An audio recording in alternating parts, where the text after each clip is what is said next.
응급실 이송, 아파트 청소차 안전, 남은 수면제 반납, 화물차 차고지, 그리고 중장년 재취업 교육까지 6월 23일 화요일 기준으로 생활에 바로 닿는 공공소식 5가지를 짧고 정확하게 정리합니다.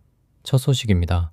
정부가 응급환자 이송 지침을 올해 9월 전국으로 확대하기로 했습니다. 보건복지부와 소방청이 공개한 시범사업 결과를 보면 광주와 전북, 전남에서 진행한 응급환자 이송체계 혁신 시범사업 동안 응급실 미수용 사례는 한 건도 없었습니다. 특히 전북은 구급대가 이송병원을 정하는 시간이 전년 동기보다 3분 15초 줄어 8분 40초가 됐습니다. 여기서 볼 숫자는 이송 속도입니다. 중증 응급 환자는 몇 분 차이로 결과가 달라질 수 있기 때문입니다. 정부는 지역별 이송 지침을 다시 정비해서 9월까지 전국 모든 시도에 적용할 계획입니다. 응급 상황이 생기면 가까운 병원보다도 구급대 판단에 따라 최종 치료가 가능한 병원으로 가는 흐름이 더 중요해질 수 있습니다. 두 번째 소식입니다. 오는 11월부터 학교와 어린이집, 300세대 이상 아파트 단지에서 생활 폐기물을 수거하는 청소차에 후방 영상장치와 경고장치 설치가 의무화됩니다. 기후에너지환경부는 관련 시행령과 시행규칙 개정안을 입법 예고 있습니다. 지방정부 대행업체뿐 아니라 공동주택이 개별 계약한 민간 수거업체까지 안전기준 적용 대상이 넓어집니다.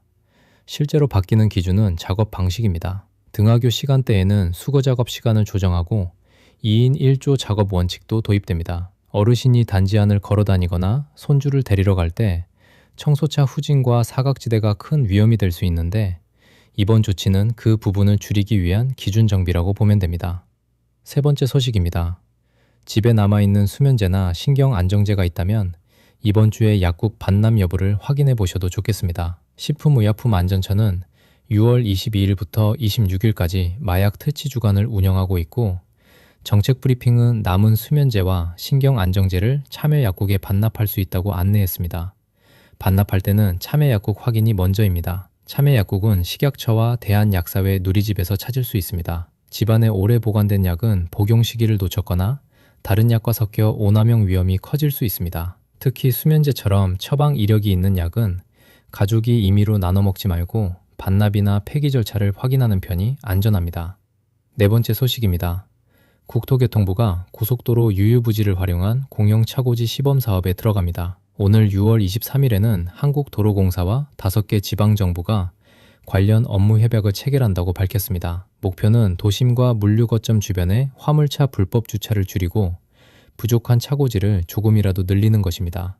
이번 시범사업의 핵심은 쉬는 땅 활용입니다. 이미 있는 고속도로 주변 유유부지를 차고지로 돌리면 신규 부지 확보 부담을 덜 수 있습니다. 화물차 불법 주차는 새벽 시간대 소음과 시야 방해, 보행 안전 문제로 이어지는 경우가 많습니다. 시범사업이 실제 운영까지 이어지는지, 그리고 어느 지역부터 체감 효과가 나는지가 관건입니다.